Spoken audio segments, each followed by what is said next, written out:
Coming up next, former CR professor Dr. Amon Emeka joins us via Zoom to discuss the state of race relations in America and where he believes all this may ultimately lead us.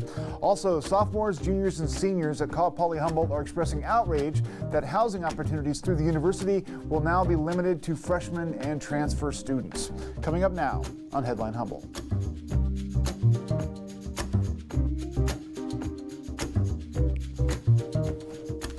From the top of Humboldt Hill, this is Headline Humboldt. I'm James Falk. Thanks for watching. Over the past 20 years, Americans have received an often bruising education on just how deeply embedded in our culture and society the roots of racism and intolerance are, despite our delusions otherwise. I remember 2008, the year that the United States of America elected an African-American man to the presidency. I attended Barack Obama's inauguration in early 2009, and a sense of optimism reigned among the millions who thronged the National Mall. Had we, as a country, finally come to terms with our past? The answer, we learned in very short order, is no. The response of many to Barack Obama's election and the re-election, and the election 8 years later of Donald Trump on a platform of Christian nationalism quickly disabused us of such notions.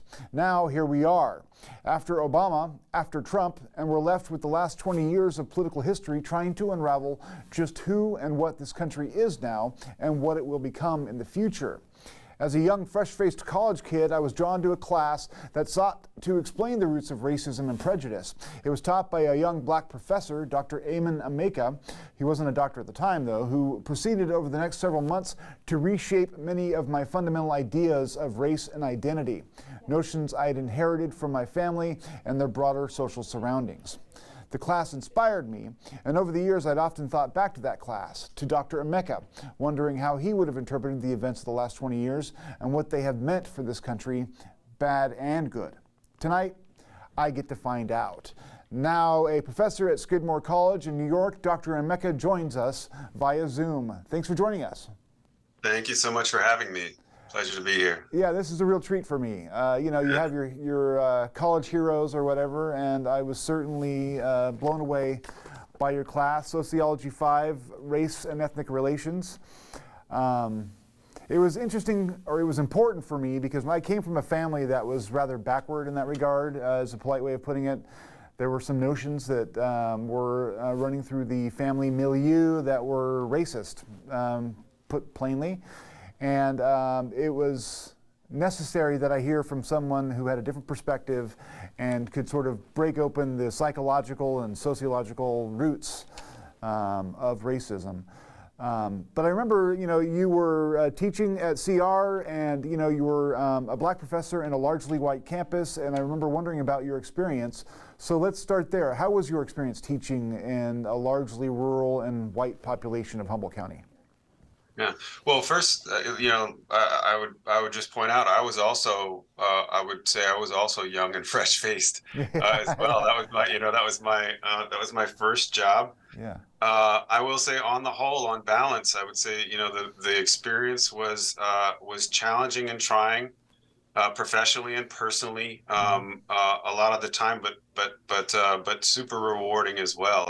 Some of my favorite people on the planet are from Humboldt County, and some of them are still in Humboldt County. And so, on balance, I'm glad I got to spend time there. Like I say, it wasn't without challenges. I can talk a little bit about that. But I love the connections that I was able to make there. My wife and I were able to make there. So, what kind of challenges did you face? Was there overt racism or any issues like that? Well, yeah, I think, and so you're well aware that, and I wasn't at the time. I think I got a sense of it when I flew in for my interview. I think I flew into San Francisco and drove, from San Francisco, and like many folks who have not been in Northern California, like really Northern California. Yeah, the true Northern California. It was a surprise at how long it took, and how far afield it felt once I was there. And so there were challenges, I think, that are mostly associated with living in a community that's geographically isolated in some ways, and in some important ways, sort of culturally isolated as well. And so there were challenges around that, around kind of finding people and making kind of cultural connection. And it wasn't hard to make political, connect on political concerns and political matters that I found people very quickly who I shared concerns with, be they, social justice concerns, environmental concerns, and so on. Yeah. But then I think maybe more pointedly, there were, on occasion I drove by, there was a house in my neighborhood that had, the first time I ever saw a white pride worldwide emblem was on a house maybe a block and a half from me. Yeah. And it was displayed prominently. And I hadn't given white nationalism much thought until that point, and it became, then it was sort of on my radar in a way that it hadn't been before then. I also actually at one point had a threat made, a note placed in my box at work, which I hadn't really thought about till you contacted me about this. Wow. And a phone call to my house. It was a very threatening phone call, and it we had to leave the house one night, and fortunately there were plenty of good friends that were willing to put us up while we were uncertain about our safety. My young family and I just had not even a 1-year-old. She was not one yet when this happened. So, Wow. so it was traumatic. But like I said, that was, that's one incident. It's important. It certainly, it shook, it shook me, it shook my family, it shook, parts of my family that weren't, don't live in Humboldt County. Yeah. But like I say, again, that it doesn't change my feeling about Humboldt County and the people there. You're coming into, like you said, an environment that's geographically and, ethnically isolated, sort of. Did anything about the students that you were teaching and the community that you came to surprise you from what you had expected in the beginning? Yeah, well, I guess a couple things I would say about that. The student body was much more diverse than I had imagined in terms of background, right? In terms of kind of race and racial identity, fairly homogenous. It was really interesting to be in a place where the largest racial minority was American Indian. Mm-hmm. And I quickly kind of made connections in some of those communities and some of those students. But then the other thing I guess that struck me about the student body at CR was, there were some kids that had grown up, lots of kids that had grown up with no television in their house and lots of books in their house. Yeah. And so they were widely and deeply read people. And that's at sort of one end of the spectrum in terms of preparation and really readiness for the kinds of conversations that I had hoped to, start in the kinds of classes like the one that you took. Mm-hmm. And at the other end, there were folks that had nothing but TV and no books, and so not that there's anything wrong with TV. Was tremendous in that way. What's that? Not that there's anything inherently wrong with TV. No, absolutely not. Yeah. Right. Yeah, but throw a book in there on occasion. Yeah. Stacks. Yeah, definitely. So, all this thing, what we're talking about, took place in the mid '90s or mid to late '90s, and so that was, almost 30 years ago now, more than 30 years ago. I can't do the math. I was an English major, but we've witnessed all of this stuff unfold since then. And I feel like America's really at a point where we need to do some soul searching with police reform and those issues at the forefront once again. You have the battle for, I don't know what you'd call it, I guess, the dignity of higher education in Florida, where the governor's trying to ban African American studies out of an AP class in a high school. What do you think all this collectively says about us, or is it saying anything yet, to your mind? Yeah. Well, first I would just say that we have to be very clear about who the us is. That's it, right? The searching. It's always important to do soul searching. I think everyone. There's a time and place that everyone needs to be thinking about kind of who they are and their place in the world and so on and so forth. But really, the soul searching. When I hear that phrase with respect to America, well, that's in my view, that's white America that really needs to do soul searching. Sure. Yeah. Absolutely. And primarily because of, demographic change. That we live in a country now. I want to say, in any case, and I say this optimistically, we live in a country now where white and American are no longer synonyms. Yes. And I grew up in a country where white and American were synonyms. Yep. There were Americans and then there were black folks, for instance, right? In 1972 and, the early 1970s, time of my earliest memories, yeah, there were white people and there were black people, and there was, that constituted 96% of our population. Mm-hmm. And so, so what does it mean for white people to be American in an America where white and American are no longer synonyms? And that's something I think that folks are trying to really wrap their head around. Mm-hmm. And I applaud folks who are really grappling with that in a serious way. And then lots of folks have just refused to do that, right? And that's been problematic. I mean, it does strike me that there are some collective questions. I mean, like, how do we sit with the facts of history? I mean, it's a big question. A lot of people don't want to relive the history, or they want to whitewash it, literally. They want to pretend that slavery wasn't as bad as it was, or, all those issues were somehow far removed from us when they're not really that far removed in time or geography. So those kinds of collective conversations, if it's not a conversation we're having, I guess I'm saying it's a conversation we should be having, and maybe that's just my mistake. If you understand what I mean. I'm sorry, I don't mean.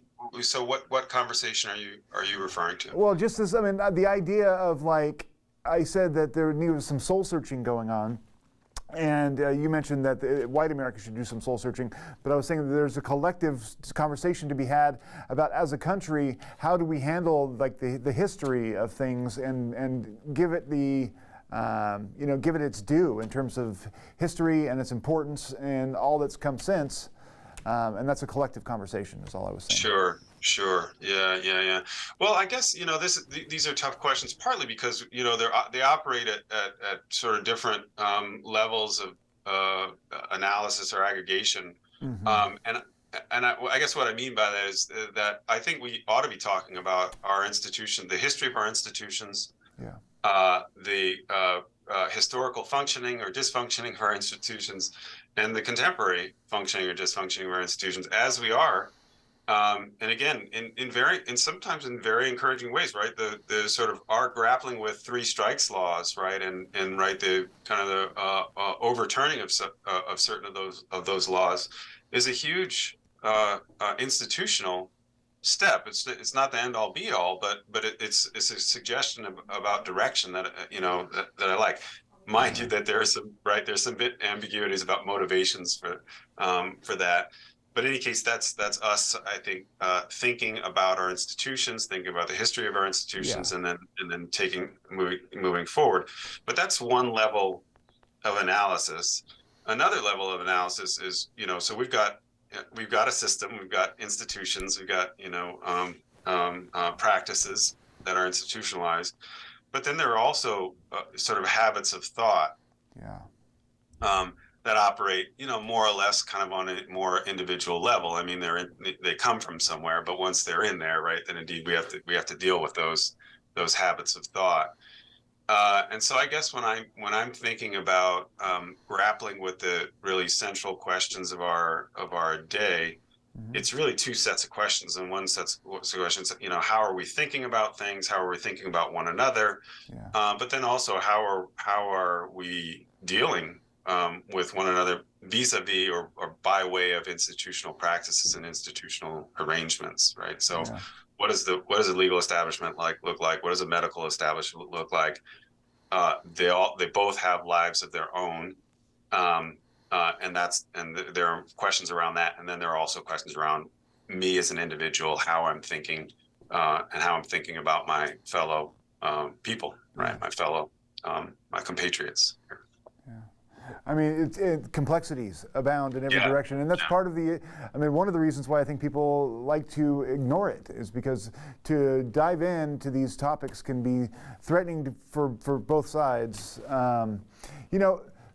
As someone who has watched the political fates unfold of people like Trump and Obama prior, I'm not equating them at all, but what do you think that all this is saying about where we're at now? Do you think that we tried to pretend that this thing didn't exist and so it's come back to bite us, or is it simpler than that?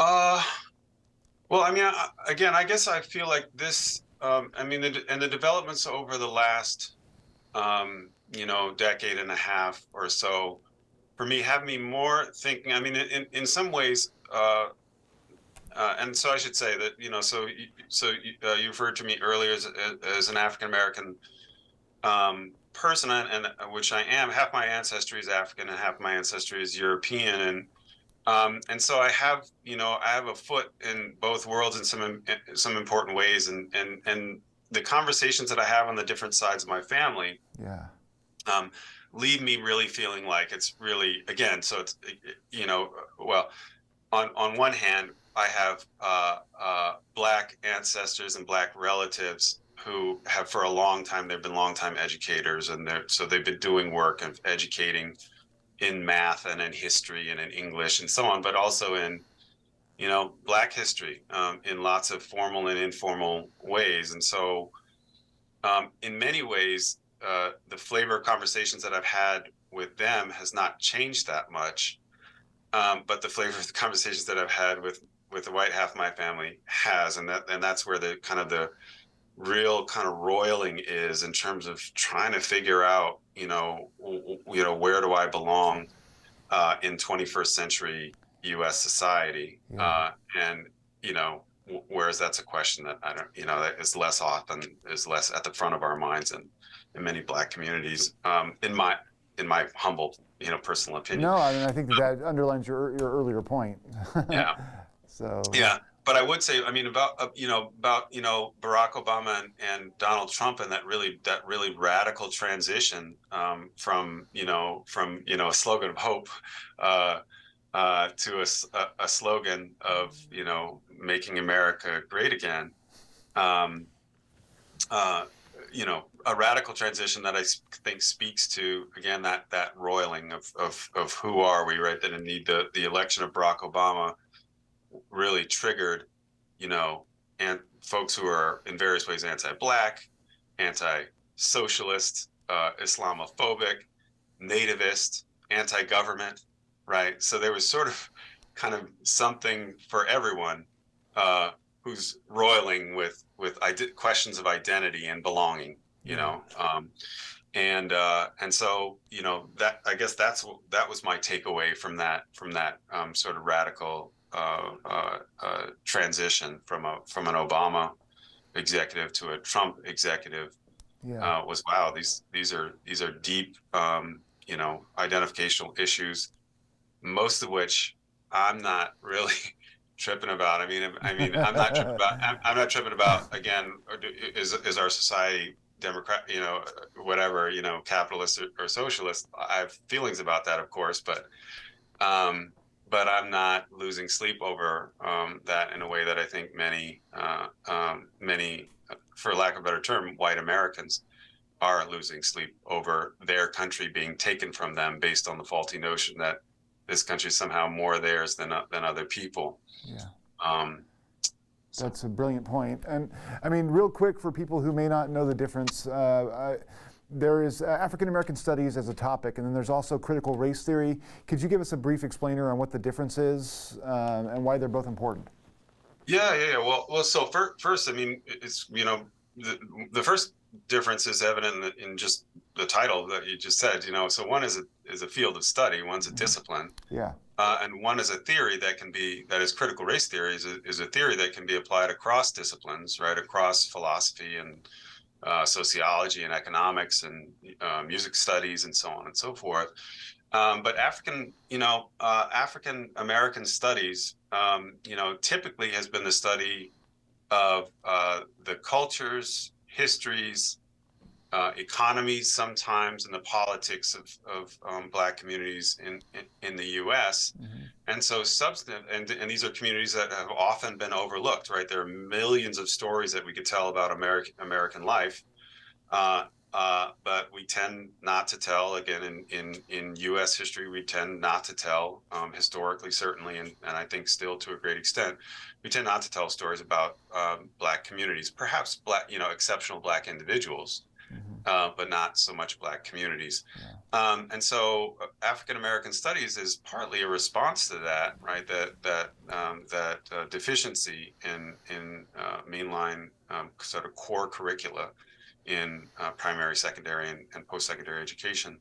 But then also it's a response to climate, frankly, so that indeed in higher education, in any case, African American studies oftentimes is a place where, Black physics majors hang out and take classes there as well, partly for the substance, but partly because it makes them feel a little bit more well integrated into the life of the college, right? In a way that they may not get in their physics major or out in the, in the cafeteria and so on. And so there's that substantive curricular piece of African American studies, and then there's also the climate piece of African American studies as a sort of a home, right? An intellectual home and maybe even a social home. Critical race theory, on the other hand, is a theory, right? So it's a lens through which we can view lots of different things.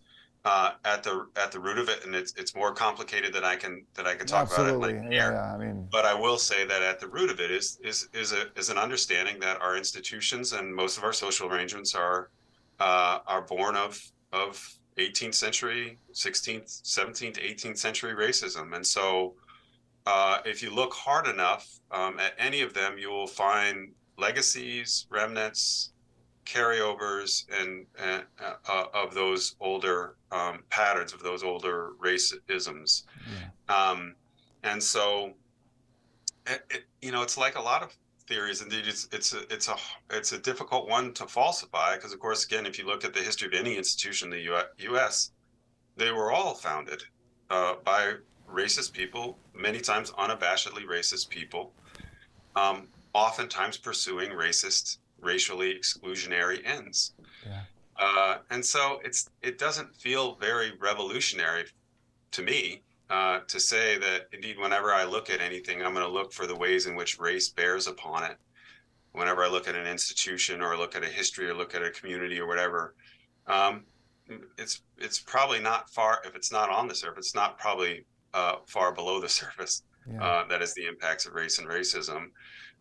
And critical race theory has done that.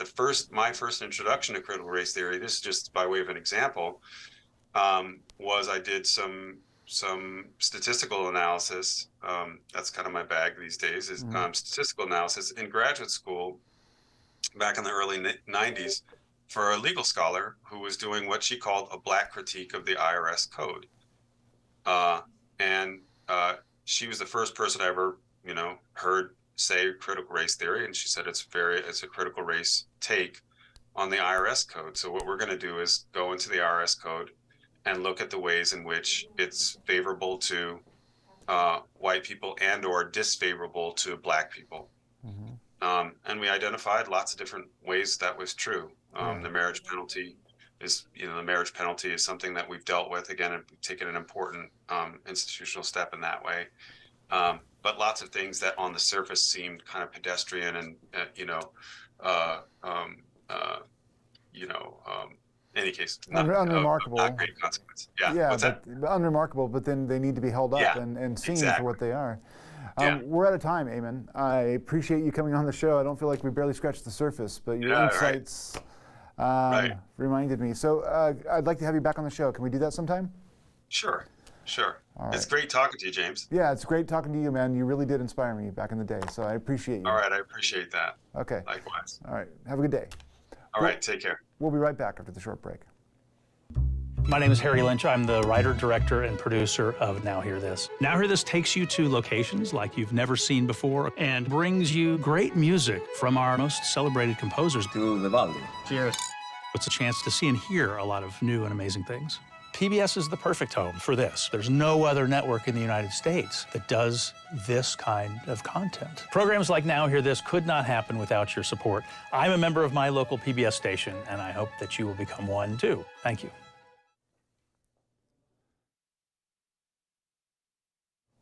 Students erupted in protest this week after Cal Poly Humboldt announced it will offer on-campus housing next year exclusively to freshmen and transfers. Returning upperclassmen will have to live off campus or at one of 3 hotels converted to university quasi-dorms in North Arcata's Valley West neighborhood. It's hard for transportation. They're taking our basic necessities of we won't have kitchens anymore. It opens so much of us up to safety problems. It takes us out of a learning environment that we're paying more money to be in. And they also just don't have enough beds at these motels for everyone. People are gonna be turned out. People that currently have housing are gonna be turned out. So when I first got into Humboldt, I was ecstatic. It was the school of my dreams. You tour the school and you're like, oh my gosh, you're living in the woods and it's gorgeous and the faculty and everyone aligned with my views and it was great. And since then, it's just kind of blatantly gone to hell. On Wednesday, the newly formed student group Cal Poly Homeless organized hundreds of protesters on the quad. They issued demands to the university. So the first one is transparency in school and housing decisions. The second is ensure all housing, both on and off campus, has adequately met safety requirements. Decent and accessible transportation policies. And then the fourth is increase amenities offered in off-campus sites and lower the cost to reflect the quality. And our fifth is ensure the cleanliness, health, and accessibility in all housing run by the school, both on and off of campus. Following the Polytechnic designation, the university says it received nearly 2.5 times as many on-campus housing applications through January of 2023 compared to January of 2022. The Lost Coast Outpost reports the university is also considering temporarily housing roughly 600 students on a barge in Humboldt Bay. So that might work. The state is partially driving the housing crunch. Cal Matters reports CPH, which is Cal Poly Humboldt, is one of 6 Cal State campuses that could permanently lose up to 5% of state enrollment funding for failing to meet state enrollment goals. A book benefit to help Solomon Everta from Eureka Books purchase the historic J. Lowenthal building is scheduled for Saturday, February 11th at Synapsis Gallery. Everta purchased the actual business a few months ago, but is now in the process of trying to buy the historic building that houses the store. Doing so will help to prevent future rent increases and other unforeseen expenses. The structure was originally built in 1879. The event will include a variety show as well as an interactive bookshelf that will include many of the stranger and more interesting items off the shelves.